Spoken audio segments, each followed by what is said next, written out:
Good morning my dear students. आज हम अध्ययन करने जा रहे हैं valence bond theory of transition complex compounds. ठीक है, अर्थात वैलेंस बॉन्ड थ्योरी के आधार पर कॉम्प्लेक्स कंपाउंड जो फॉर्मेशन होते हैं किस प्रकार से होते हैं देखेगा। अर्थात VBT of transition metal complexes. ठीक है, and on behalf of the valence bond theory, अर्थात सबसे पहले तो एक देखेगा कि ट्रांजिशन मेटल कॉम्प्लेक्स होते हैं तो उनकी एक one of the important properties we know that having the vacant D orbitals. अर्थात क्या करते हैं, हैविंग वैकेंट डी ऑर्बिटल। अर्थात किसी भी कॉम्प्लेक्स कंपाउंड में जो सेंट्रल मेटल आयन होता है वो क्या करता है, वैकेंट डी ऑर्बिटल रखता है। ठीक है, वैकेंट डी ऑर्बिटल। इस डी ऑर्बिटल में जो लिगेंड्स होते हैं क्या करते हैं, इलेक्ट्रॉन डोनेट करते हैं। ठीक है, यहाँ मैं कह सकता हूँ आई think that one of the important examples I am writing here like this CONH3 का होल 6 प्लस 3। ठीक है, अब चूंकि सेंट्रल मेटल आयन है ना, hexamine cobalt third central metal ion से सेंट्रल मेटल आयंस क्या करेगा, behave as a acceptor like this. Central metal ion behave as a acceptor. ठीक है, ये हो गया। And ligand act as a donor, क्या करता है, donor. My dear student, donor इसलिए कहते हैं क्योंकि लिगेंड्स क्या करेगा, अपने पास में जो अनपेयर्ड इलेक्ट्रॉन्स होते हैं या यूँ कह सकते हैं अपने पास में जो pairing non bonding pairing electrons होते हैं वो क्या करते हैं, उनको सेंट्रल मेटल आयन को डोनेट करते हैं। ठीक है, ये हो गया। तो ligand behave as a donor, ये एक्सेप्टर का काम करते हैं। ठीक है, अब ये तो हो गई बात। सेकेंड, अर्थात जो डी ऑर्बिटल होते हैं और जो लिगेंड्स होता है ये आपस में क्या करते हैं, ओवरलैपिंग करते हैं। और ओवरलैपिंग करेंगे तो क्या होगा, जितना ज़्यादा अधिक ओवरलैपिंग होगा बॉन्ड फॉर्मेशन भी उतना ही अधिक होगा और बॉन्ड अधिक मजबूत होगा। ठीक है, ये भी हो गया। अब थर्ड बात ये होती है, हम जानते हैं कि संकरण में रिक्त कक्षक, अर्ध भरे हुए, पूर्ण भरे हुए कक्षक ये भी क्या करते हैं, पार्टिसिपेट करते हैं। तो इस प्रकार से जब दो या दो से समान आकृति के आकृति वाले या ऊर्जा वाले जब कक्षक आपस में मिलते हैं तो नए प्रकार के कक्षक का निर्माण करते हैं। ठीक है, ये भी हो गया। अब चूंकि दूसरा अपन जानते हैं कि ट्रांजिशन मेटल होते हैं। ट्रांजिशन मेटल क्या होते हैं, जैसा कि स्कैंडियम है, टाइटेनियम है, वेनेडियम है, क्रोमियम है, मैग्नीज है, आयरन है, कोबाल्ट है, निकिल है, कॉपर और जिंक। अर्थात ट्रांजिशन मेटल कॉम्प्लेक्स में हमने इससे पहले अध्ययन किया था कि जो फर्स्ट ट्रांजिशन सीरीज है उसमें से मैक्सिमम जो एलिमेंट्स होते हैं वो क्या करते हैं, कॉम्प्लेक्स कंपाउंड्स में सेंट्रल मेटल आयन की भूमिका निभाते हैं, क्योंकि because they have two vacant D orbital. ठीक है, ये भी हो गई बात। मैक्सिमम जो कॉम्प्लेक्स कंपाउंड्स होते हैं +2 +3 वाले होते हैं। ठीक है, ये है। अब ये तो हो गई बात यहाँ पे। ठीक है, अब क्या होता है, एक वन ऑफ द इम्पोर्टेंट जो बात ये है कि भाई इनमें जो संकरण होता है, हाइब्रिडाइजेशन होता है, तो वो कैसे, जैसा कि अगर सपोज दैट कोऑर्डिनेशन नंबर क्या है, 4 है, कोऑर्डिनेशन नंबर 6 है, तो क्या हो जाएगा, टेट्राहेड्रल। ये क्या होगा, टेट्राहेड्रल होगा। अगर कोऑर्डिनेशन नंबर 4 है, अगर इफ एनी कॉम्प्लेक्स कंपाउंड्स में सेंट्रल मेटल आयन 4 है, इट मीन्स वो क्या होगा, टेट्राहेड्रल होगा एंड स्क्वायर प्लेनर होगा। क्या होगा, स्क्वायर प्लेनर। ओके, अगर कोऑर्डिनेशन नंबर 6 है तो क्या होगा, ऑक्टाहेड्रल होगा। ये ध्यान रखिएगा। ठीक है, ऑक्टाहेड्रल होगा। ठीक है, अब माय डियर स्टूडेंट्स, इसमें क्या होगा, संकरण sp3। ठीक है, अगर टेट्राहेड्रल कंडीशन है तो sp3 होगा, और स्क्वायर प्लेनर है तो dsp2 होगा। ठीक है, अब ऑक्टाहेड्रल में भी क्या होता है, sp3 d3 sp3 d2, या यूँ कर सकते हैं d2 sp3 हो सकता है, या d3 sp3 हो सकता है। ठीक है, ये भी हो सकता है। इस केस में यहाँ पे coordination number I think that IF7, अगर कोऑर्डिनेशन नंबर 7 है तो sp3 d3 हो सकता है। ठीक है, ये हो गया। तो इस प्रकार से जो वैलेंस बॉन्ड थ्योरी है, इसके आधार पर अपन देखते हैं कि टेट्राहेड्रल है, स्क्वायर प्लेनर है, हाइब्रिडाइजेशन है, इन सब को अपन क्या कर सकते हैं, फाइंड आउट कर सकते हैं। ठीक है, नेक्स्ट, अब सेकंड जो टॉपिक है इसी का है कहने का मतलब वो है स्टेबिलिटी ऑफ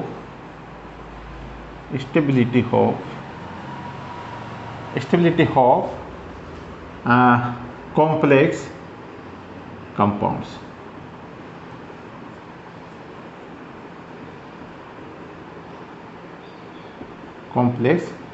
ठीक है, तो my dear students, according to Paulings there are two type of hypothetics which was given like this।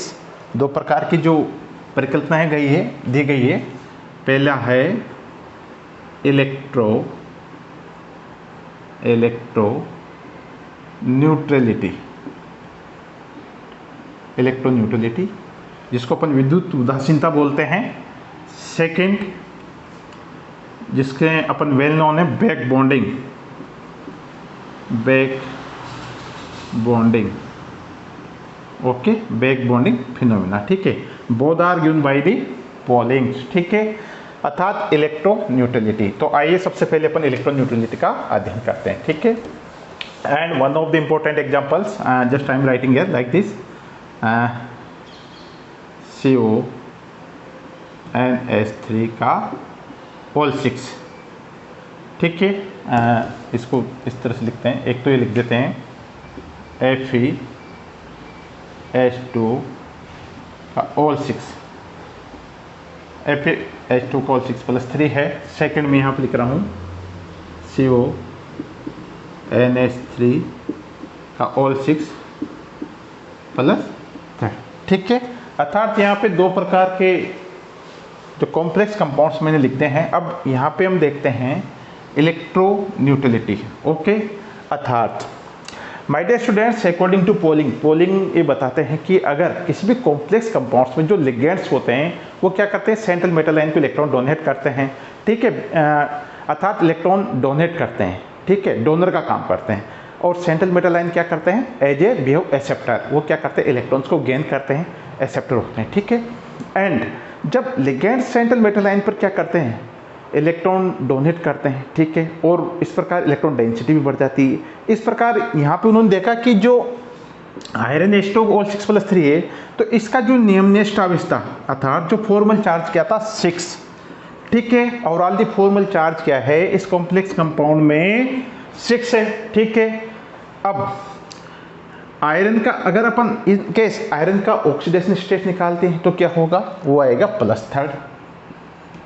ठीक है, तो इन्होंने बताया कि कोई भी कॉम्प्लेक्स कंपाउंड जिसमें सेंट्रल मेटल आयन होता है उस पे अगर -1 से अधिक आवेश उपस्थित है, इट मीन्स वो क्या होगा, अनस्टेबल हो जाएगा। वो स्टेबल होने की वजह से उससे अधिक जो आवेश उपस्थित है उसको क्या करेगा, equal amount in distribution of the ligands, जो लिगेंड्स जुड़े हुए हैं उनके ऊपर स्प्रेड कर देगा और वो कॉम्प्लेक्स कंपाउंड क्या हो जाएगा, स्टेबल हो जाएगा।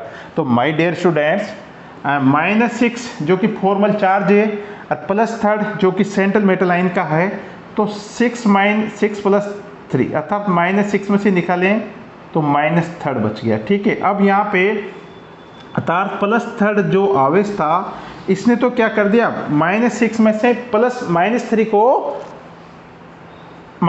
को क्या कर दिया, न्यूट्रल कर दिया, अर्थात उदासीन कर दिया। ठीक है, अब कितना बच गया, -3 बच गया। ठीक है, तो ऑन बिहाफ ऑफ द इलेक्ट्रोन्यूट्रलिटी, अर्थात यानी कि जो -3 जो आवेश बचा उसको क्या किया इसने, अपने ऊपर जो सेंट्रल मेटल आयन होता है उसको स्प्रेड कर दिया, ठीक है, यूँ कर सकते हैं अपन, ठीक है। और ये क्या हो जाता है, स्टेबल हो जाता है, ठीक है। ये तो हो गई बात यहाँ पे, है ना। ये देखिएगा अब अगर जब इसमें, अब यहाँ पे देखिएगा one of the important talk I am telling you just, अपन को क्या करना है, क्योंकि आयरन और H2 के बीच में जो कॉम्प्लेक्स बॉन्ड फॉर्मेशन हो रहा है वो कैसा है, कोऑर्डिनेटेड बॉन्ड है। क्या है,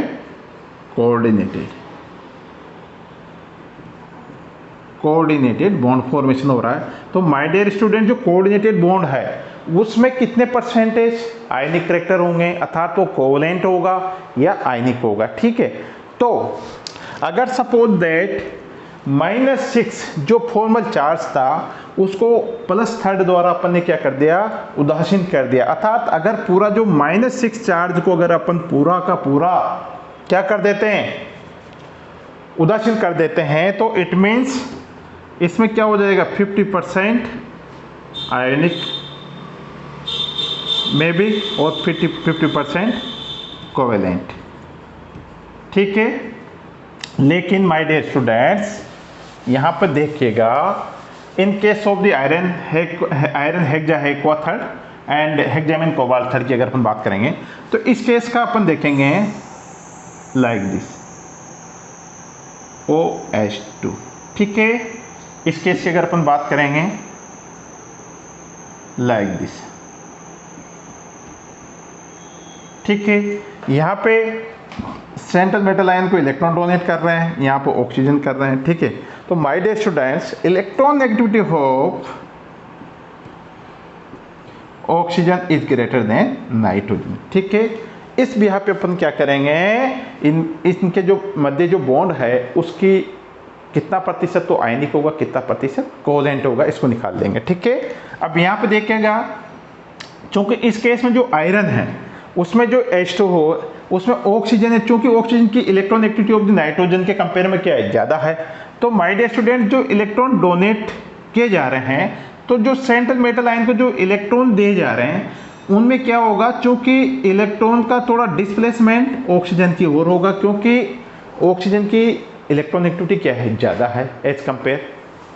तो जो बॉन्ड फॉर्मेशन होगा, तो इसमें मैं यूँ कह सकता हूँ कि परसेंटेज आयनिक कैरेक्टर क्या होंगे, ज़्यादा होंगे इस केस में। अर्थात 30% तो क्या होगा, कोवेलेंट, ठीक है, और 60% आयनिक होगा, ठीक है। ये ध्यान रखिएगा। अर्थात क्योंकि अपन ये कह रहे हैं क्योंकि भाई ऑक्सीजन की इलेक्ट्रॉन एक्टिविटी क्या है, ज़्यादा है, तो जो बॉन्ड फॉर्मेशन में जो इलेक्ट्रॉन दिए जा रहे हैं वो क्या होंगे, ऑक्सीजन के समीप होंगे। तो उनमें यूँ कह सकते हैं ऑक्सीजन की विद्युत ऋणता ज़्यादा है, तो वही क्या होगा, इलेक्ट्रॉन को आकर्षित करने की क्षमता क्या होती है, बढ़ जाती है। तो आयनिक कैरेक्टर भी क्या होंगे, बढ़ जाएंगे, ठीक है। इस केस में अगर अपन यहाँ बात करते हैं हेक्सामीन कोबाल्ट थर्ड की, इसमें देखिएगा नाइट्रोजन इलेक्ट्रॉन डोनेट करता है, क्योंकि नाइट्रोजन की electron activity as compare oxygen के क्या होती है, कम होती है, इसलिए बॉन्ड फॉर्मेशन में जो इलेक्ट्रॉन रन कर रहे हैं वो क्या होंगे, इन मध्य होंगे। तो हेक्सामीन कोबाल्ट थर्ड में जो बॉन्ड फॉर्मेशन हो रहा है वो 50% आयनिक और 50% क्या होगा, कोवेलेंट। ये ध्यान रखिएगा, ठीक है। ये है, तो ये तो होगी इलेक्ट्रॉन न्यूट्रलिटी, ठीक है। ये जो संकल्पना दी गई थी बाय दी पोलिंग के द्वारा दी गई थी, ठीक है। I think that this topic is the clear to you, okay. ये होगी बात, यानी कि इसमें आयनिक होगा और इसमें 50% आयनिक 50% कोवेलेंट होगा, ठीक है। अब सेकेंड अपन लेते हैं बैक बॉन्डिंग। अर्थात अच्छा, हाँ, इलेक्ट्रॉन न्यूट्रलिटी में एक one of the important talk I am telling you, suppose that any central metal ions, okay, अर्थात जैसे हेक्सामीन कोबाल्ट थर्ड है ना, टाइटेनियम H2 O6+3 है, अर्थात यूँ कर सकते हैं सपोज दैट जिसमें +2 है और +3 है, ठीक है। इसको मैं एग्जांपल दे सकता हूँ आपको लाइक दिस, इलेक्ट्रॉन न्यूट्रलिटी की बात कर रहे हैं, K4 Fe CN6 है ना। ये तो हो गया, एक तो -4 हो गया, दूसरा K4 Fe CN6 -3, ठीक है। अर्थात इसमें जो आयरन है, यहाँ पे अपन को देखना है, इसमें आयरन +2 ऑक्सीडेशन स्टेट में है, यहाँ पे +3 ऑक्सीडेशन स्टेट में, ठीक है। तो माय डियर स्टूडेंट्स, जस्ट मैं आपसे पूछना चाहता हूँ कि among of these which complex is the more stable. तो माय डियर फ्रेंड्स, जिसमें सेंट्रल मेटल आयन पे ऑक्सीडेशन स्टेट ज़्यादा होगी वो ज़्यादा स्टेबल होगा। क्यों होगा? क्योंकि उसकी साइज छोटी होगी। साइज छोटी होगी तो क्या करेगा? इलेक्ट्रॉन को अपनी ओर आकर्षित करेगा। अर्थात यूँ कह सकते हैं, किसी भी कॉम्प्लेक्स कंपाउंड में जो सेंट्रल मेटल आयन होता है, अगर उस पर ऑक्सीडेशन स्टेट उसकी क्या ज़्यादा है, या यूँ कह सकते हैं उस पर पॉजिटिव आवेश ज़्यादा है, तो उसकी विद्युत ऋणता भी ज़्यादा हो जाती है, क्योंकि वह अपनी ओर इलेक्ट्रॉन को आकर्षित और स्ट्रॉन्ग तरीके से करेगा, ठीक है। तो यहाँ पर कहने का मतलब ये है, किसी भी कॉम्प्लेक्स कंपाउंड में अगर सेंट्रल मेटल आयन की जो ऑक्सीडेशन स्टेट ज़्यादा है तो उसकी इलेक्ट्रॉनिक भी ज़्यादा हो जाती है। ऑक्सीडेशन स्टेट कम है, इलेक्ट्रॉनिक भी कम हो जाएगी, ठीक है। ये तो हो गई बात, ठीक है। अब my dear student, just we come second hypothetical, back bonding.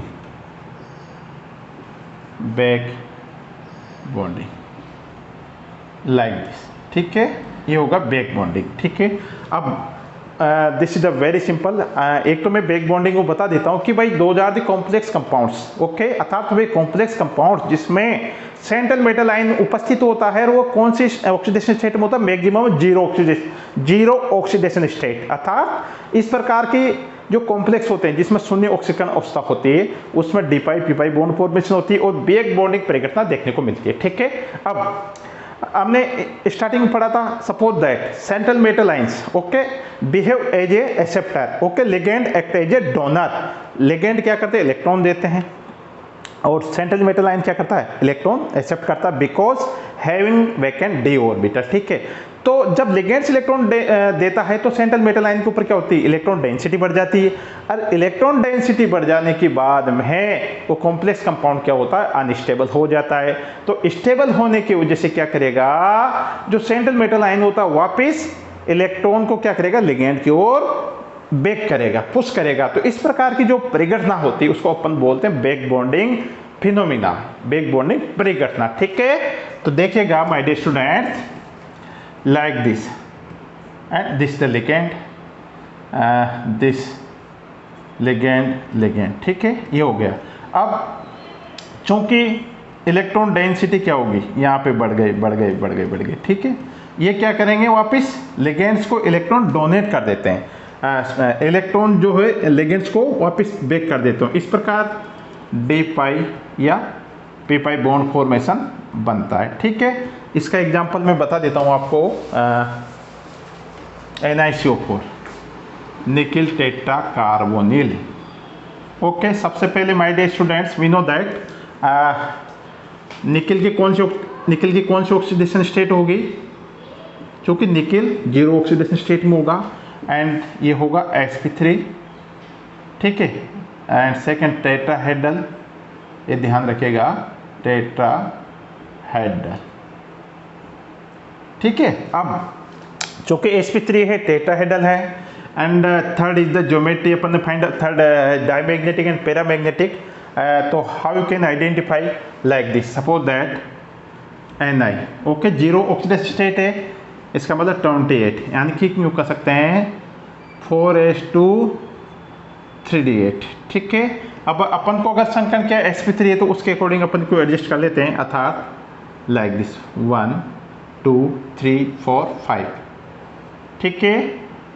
यानी कि ये 4s हो गया, 1 2 3, ये 4p हो गया, ठीक है। अर्थात 1 2 3 4 5 6 7 8, ठीक है। एंड ये 4s हो गए, यानी कि 3d8 4s एंड 4p, ठीक है। ये हो गई my dear students in simple condition, ठीक है। अर्थात ग्राउंड स्टेट की अगर अपन बात करें, ठीक है। अब चूंकि वी नो दैट, यानी कि CO क्या है? कार्बोनिल ग्रुप है जो कि एक strong ligands act as a strong ligands, okay. तो यहाँ पे देखिएगा NiCO4 इस तरह से जब लिखेंगे तो ये देखिएगा जो यहाँ पे एक तो जो अनपेड इलेक्ट्रॉन से both are going in the paired और ये कहाँ जाएंगे, यहाँ जाएंगे। ठीक है, तो इसको इस तरह से लिख सकते हैं 1 2 3 4 5। ठीक है, 1 2 3 4 5 6 7 8 9 10 ये हो गए 3d10। ठीक है, यहाँ पे 4s 0 हो गया 1 2 3 इस प्रकार से। ठीक है, अब इसको मिला के अपन लिख सकते हैं S 1 2 3 sp3। ओके, अर्थात sp3 और CO CO CO CO। ठीक है, इस तरह से। ठीक है, ये हो गया। तो माय डियर स्टूडेंट्स, ये हो गया sp3 हाइब्रिडाइजेशन। और इसमें जो क्या होता है, चूंकि जो सेंट्रल मेटल आयन होता है कार्बोनिल, उसमें जो कार्बन होता है उसके पास में 1s 2s 2p px py में क्या होता है, 2 अनपेड इलेक्ट्रॉन्स होते हैं। ठीक है, तो इस प्रकार ये क्या करता है, d5p5 बॉन्ड फॉर्मेशन कर लेता है। ठीक है, आई थिंक दैट आज का जो टॉपिक है आपको समझ में आया होगा। ठीक है, इससे जस्ट बाद में अपन नेक्स्ट जो टॉपिक लेंगे वो लेंगे कुछ few important examples of the complex compounds. ठीक है, and few postulates of the valence bond theories and demerits of the valence bond theory. Thank you, thank you, thank you.